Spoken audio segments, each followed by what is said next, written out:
What's happening, everybody? Justin, Bridgewater's finest on YouTube, Blockbuster_guy on Twitter, fueled, as always, by the great folks at Nerd Tees, and welcome to week 11 of my weekly CFL show for the 2018 CFL regular season.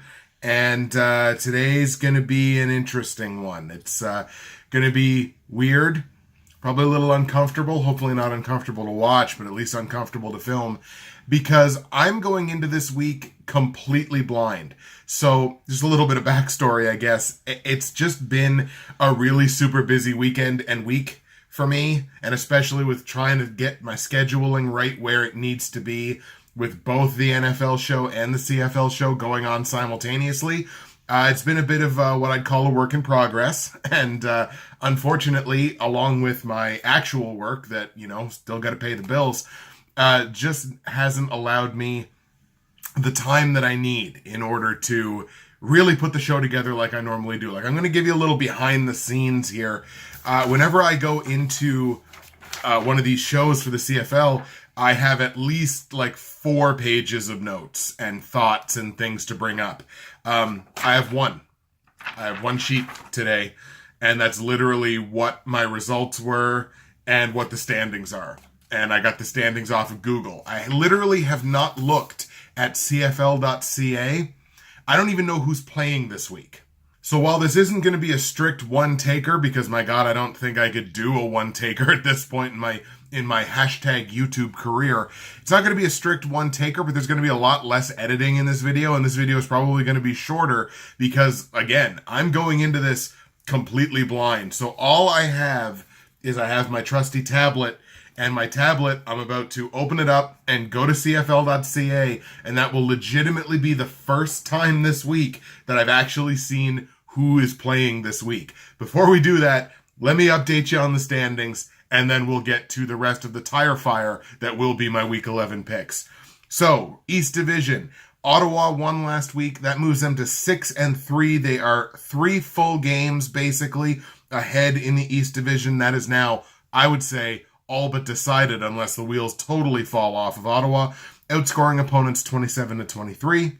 We've got Hamilton and Toronto tied at 3-5. Hamilton outscoring opponents 26-22, while Toronto is being outscored by 10 points, 30-20, and Montreal pulling up the rear in the East at 1-8, being outscored 34-16. In the West, Calgary finally lost a game. They're 7-1. Outscoring opponents 29-16. Edmonton moves to 6-3, now outscoring opponents 29-25. Winnipeg 5-4, outscoring opponents 32-24. So when they win big. When they lose, they tend to lose big too. Saskatchewan is at 4-4, being outscored now by a single point, 25-24.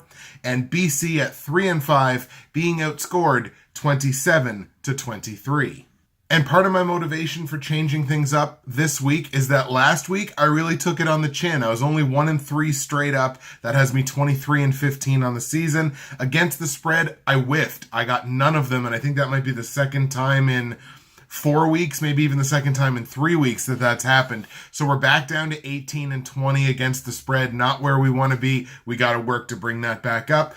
Over under, I did break even. I was 2-2. That has me 22-15-1 over under on the season. And I'll try to show you here, and hopefully it stays in focus, where you can see week 11 schedule. It's just 3 question marks. So again, legit, I have no idea who's actually playing this week. So we're going to whip open the tablet. See the nice God rays on the glasses there, I'm sure. So we're going to pop this tablet open. Oh God, look at all the porn.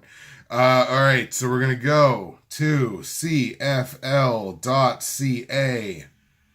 Go. And as you may have seen on the sheet, I have basically my only 2 tools for this is going to be CFL.ca for obviously the games and maybe news articles or things like that, as well as Covers.com. Covers.com is the resource that I always use for my totals, my spreads, any line movement. I trust Covers.ca. I trust Covers.com with my prognosticating life. We'll put it that way. All right. So we're on lovely CFL.ca. So week 11, we've got Edmonton going to Hamilton, Toronto going to Montreal, Winnipeg going to Calgary, that's a big game, and Saski going to BC. All right, so we're going to close up the tablet. I just took maybe 5 minutes there to take a look at some news articles and things like that. Again, I'm very much flying by the seat of my pants here and really going by my gut instinct when I take a look at these games, because usually I put a couple of days worth of research into these picks. So the picks this week could be an absolute tire fire, but part of the reason why I wanted to do this was, again, I struggled last week by picking nothing but the favorites, and I hammered all of the favorites, I believe, were the picks last week. And eventually, in both the NFL and the CFL, you have a week like last week where upsets happen, underdogs start winning games straight up, and it becomes more difficult to predict. So, you know what? This week, it's not the worst thing in the world to just go about it an absolute different way and see what happens. Not saying I'm going to make this the norm, but sometimes it's nice for us to change things up on the prognostication side of things too. So let's start in Edmonton and Hamilton. So Hamilton, the home team here. Edmonton won their game last week. Hamilton coming into this week off of their bye. They lost 2 weeks ago. I believe that was also to Edmonton. I believe this is a rematch from 2 weeks ago. If there's a defense in the East Division that I think can hang with Edmonton's offense, it would have to be Hamilton. Like, I'm just looking at my stuff here. Hamilton's got the best scoring defense in the East Division, you know, a point a game average better than Ottawa is. But still, I would have to question, you know, is the offense going to be able to keep pace? You know, 26 points a game, there's nothing wrong with 26 points a game. And Edmonton's giving up 25. So I think Hamilton could be a pretty good lock for 21, 22, 23, 24 points. So there is that. Edmonton's just playing really good football right now. And I think top to bottom, Edmonton's probably the better football team. So what we're going to do is we're going to pick all the games straight up. That's the way we're going to start this. Pick all the games straight up. So I am going to take Edmonton straight up to win that game. And then after we do all 4 straight up picks, we're going to go and take a look at covers.com. Then we'll do the betting picks after we've picked the game straight up. So Edmonton, Hamilton, I'm going to take Edmonton on the road. Toronto and Montreal. Toronto coming in off of a win in a game that necessarily I don't really think maybe they should have won. I guess that's a hard estimation to make. But look, Toronto coming in off a win. Montreal coming in off of yet another loss. But that young rookie, Antonio Pipkin, was it? Or Pipkin? I'm just going to call him Antonio. Antonio looked really good in that game, and there's even speculation now that even once Johnny Manziel comes back from his concussion, but not concussion, but late concussion, but is it something with the medical? Can we just call it a concussion and just be done with it? That's what I'm going to do. I'm going to call it a concussion. When he comes back from his concussion, he may not even be the starter anymore. That's how much Antonio impressed not only the Alouettes brass, but impressed most of the fan base too.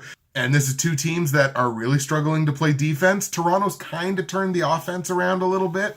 Now they're up to actually scoring 20 points a game, which is not great, but it's better than where they were, because they were down where Montreal was, scoring 16. But Montreal's coming off a game where they just scored 24. So, you know, that 16 looks like it's going to start to crawl up as well. So, look, this is one of those kind of hold your nose games. I don't think this is going to be a particularly good football game. I kind of want to go Montreal here because, again, I really liked what I saw from Antonio. In saying that, McLeod Bethel-Thompson has played pretty damn good football as well. If you're doing CFL fantasy, you may want to consider starting either one of these guys because they're playing against very bad defenses. But you know what? Let's take the upset there. I guess it would have to be considered an upset at this point. Hold your nose, and I think we're going to have to grab Montreal in that one. So, yeah, sure, I'm an Alouettes fan, so maybe it's a little bit of a homer lean as well, but at least I'm being honest about it with you. Third game is Winnipeg and Calgary. I would argue 2 of probably the top 3 teams in the CFL, and what a shock, they all come from the West. Both of these teams coming in off of losses. Winnipeg lost last week. Calgary lost their first game of the season last week, so they're now down to 7-1. Winnipeg's at 5-4, but again, they're still outscoring opponents by 8 points a game. It's 2 really good offenses, but it's also the best 2 scoring defenses in the West, and it's up among the best scoring defenses in the CFL. Calgary's is the best scoring defense in the CFL. So I think once we get around to the betting picks, it'll be interesting to see what the total is here, but I would be very, very enthusiastic about the under in that game, depending on what the number is. I think with Calgary at home, I would be shocked if Calgary lost 2 games in a row. I think as a franchise and as the makeup of that team, it's too good to lose 2 in a row. It's not too good to lose 1. Everybody loses 1. Calgary last year lost 1. Everybody knew that eventually Calgary was going to lose a game. But I don't know that they're the level of team that they're going to lose 2 in a row. So, you know what? I really like Winnipeg. I think Winnipeg may even be a better football team than Edmonton, who is currently ahead of them in the standings. But just a bad draw this week. I think we're going to have to go Calgary in that one straight up to get back on the winning track. Let's take the Stampeders. And the last game is Saski at BC. Saski obviously coming in off of that huge win over Calgary. It can't be understated or can't be overstated or whatever. It can't be stated enough that a win over clearly the best football team in this league there's no bigger boost to your confidence and your knowledge. You know that you can beat anybody because you just went and beat Calgary. BC coming into the game off of a loss, 3-5. They've got to start feeling like, man, if we want to really put pressure on to try to get a crossover, this is a game that they cannot lose because Saski's just in front of them in the standings at 4-4. BC wins this game. They're both 4-5. They're both right there. I realize it's still so early in the season to be thinking about crossover, but these teams at the bottom of the standings have to start thinking about that. Like Montreal, it's dead. But basically everybody else in the league has got to be thinking like, hey, playoffs. Playoffs are a possibility here. BC has to already be thinking about that. I think even though the game's in BC, I think Saski's a better team. BC's got a better quarterback, no question about it. I think Saski overall has a better defense. Finally looks like Saski's developing a weapon or 2 on offense that they can really start putting up points with, which is really nice. I think I gotta go Saskatchewan in this one. So straight up, even though the game's in BC, let's take Saski coming in off of that monstrous win. Now look, the possibility exists that this could be a trap thing. This could be an adrenaline dump. This could be a letdown game after a huge win against the best team in the league. That possibility exists. And BC is a team that is good enough to take advantage of that. All right, so now we've got our straight up picks, and I'll just show you. We've got them written on our paper here as well. We've got Edmonton on the road over Hamilton. We've got Montreal at home over Toronto. We've got Calgary at home over Winnipeg, and Saski on the road over BC. Now what we're going to do, we've got our tablet here loaded up once again. We are going to go to my resource, which is covers.com, the covers.com CFL picks. We're going to click on that to take a look at what the lines are in these games. So we start Edmonton, Hamilton. According to Covers, Hamilton is a 3-point favorite at home. Total in the game is set at 57 points. So, obviously, we like Edmonton to win, so we are going to hammer Edmonton in this one, since we're going to get that 3 points there as well. We're going to go Edmonton +3. That seems like a really weird line to me, but let's go with it. Total, 57 points. That seems like a really high total, especially with a Hamilton defense that does play well, certainly has played better than Edmonton has. So let's take a look at this. Let's say we're looking at like a 26, 25, something like that, 20, maybe even 28, 25, so that it's a field goal. That's only 53 points. So 57, that's a huge number. I'm going to rock the under on that one. So let's go Edmonton +3 against the spread, with the total staying under 57 points. Montreal and Toronto. So Montreal 5.5 point dogs at home. Yeah. Total in the game set at 51.5 points. So obviously, once again, we like Montreal to win. So we're going to hammer Montreal plus the 5.5 points. We always like that. Now that total 51 points, that's a really interesting one because it's the two worst defenses in the CFL, but it's also the two worst offenses in the CFL. I feel like the offenses are skewing up, whereas the defenses are basically staying at the level that they're at, and they're fairly comparable between the two. Argos is better, but they're still fairly comparable, giving up 34 and 30 points respectively between Montreal and Toronto. I think you got to take the over in that because sure, it's a 50, but it's a pretty damn low one. So we're going to go over the 51 and a half points in that one. Maybe another instance where you have to hashtag hold your nose. Calgary Winnipeg. Calgary favored by 9 points at home against Winnipeg. The total in the game set at 53 points. Wow, that is really, really... I knew Calgary would be the favorite, but no chance I thought they would be a 9-point favorite. I hate to say that this is going to be the third line where we're going to be taking the underdog, but we're going to have to hedge our bets on that one a little bit. We're going to go Winnipeg plus 9 in that one because look, Winnipeg's only given up 24 points a game. So if we say Winnipeg's going to score we say Calgary, is going to score 26-27, I've still got Winnipeg scoring 23-24, which is not close to Calgary covering -9. But it is pretty close on the total. Total in the game is set at 53 points. That's actually a really, really, really good total for this game. But I think, given that it's two really good scoring defenses, I think defense is going to be the order of the day in the football game. So I think I got a rockin' under on that one, but that number is going to be really, really close. I can't argue with you if you want to go over on that number. It could legitimately be 52, 53, 54 points. The game could fall somewhere in that range. Now, the final game is Saski and BC. We've got Saski winning this game straight up. The BC Lions are actually 2.5-point favorites in this game at home with the total set at 51. So once again, looks like we're after last week where we were on all the favorites against the spread. Apparently, this is going to make me look super cowardly, but whatever. We're going to go with all the dogs. Saski plus 2.5 because we like Saski to win the game outright. Total in the game set at 51 points. Let's see. Saski and BC, we're looking at maybe a 26-24. What a shock. That's 50 points. I think I'm going to have to stick under on that one. Oh boy, this is a legit hold my nose one on this one. I feel like we're going to lose that one. I'm not going to lie. But I don't think I can take the over on it with two decent defenses. Two decent offenses, but not great offenses. Actually, the two worst scoring offenses in the West Division. So, boy, that's a tough one. Oh my God, can I stick with that? Can I stick with it? I'm killing time until I can decide whether I can stick with this bet or not. Wow. You know what? No. I'm marking that one out. We're calling an audible, a live audible on this one. I might as well have just live streamed this, I guess.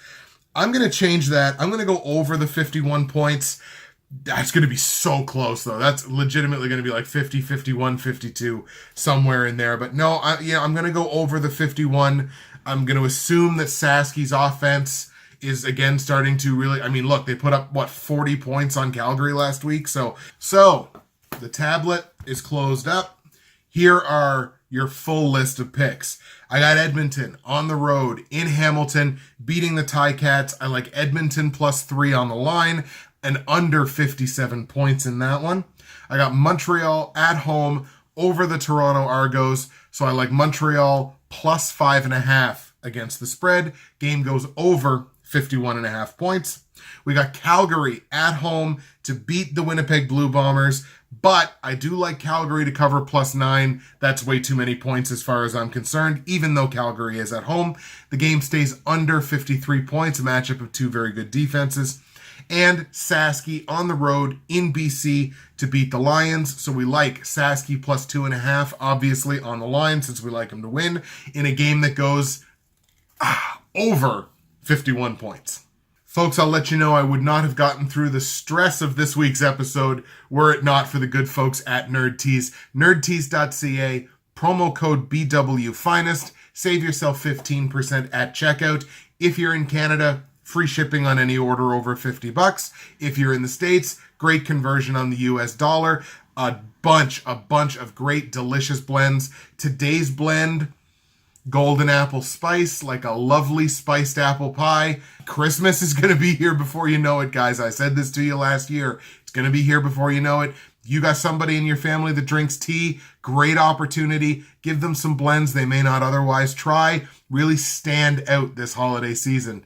Do that through nerdteas.ca. That's it for me, Justin, Bridgewater's Finest on YouTube, Blockbuster_guy on Twitter, fueled as always by Golden Apple Spice and Nerd Teas. Thank you so much for tolerating the episode this week. Next week, we'll be back to normal. We'll be back to our meticulous research. But this week, thought it would be fun to fly by the seat of the pants. Hopefully it's successful. We'll have to see. Come back next week to find out if I totally shat the bed.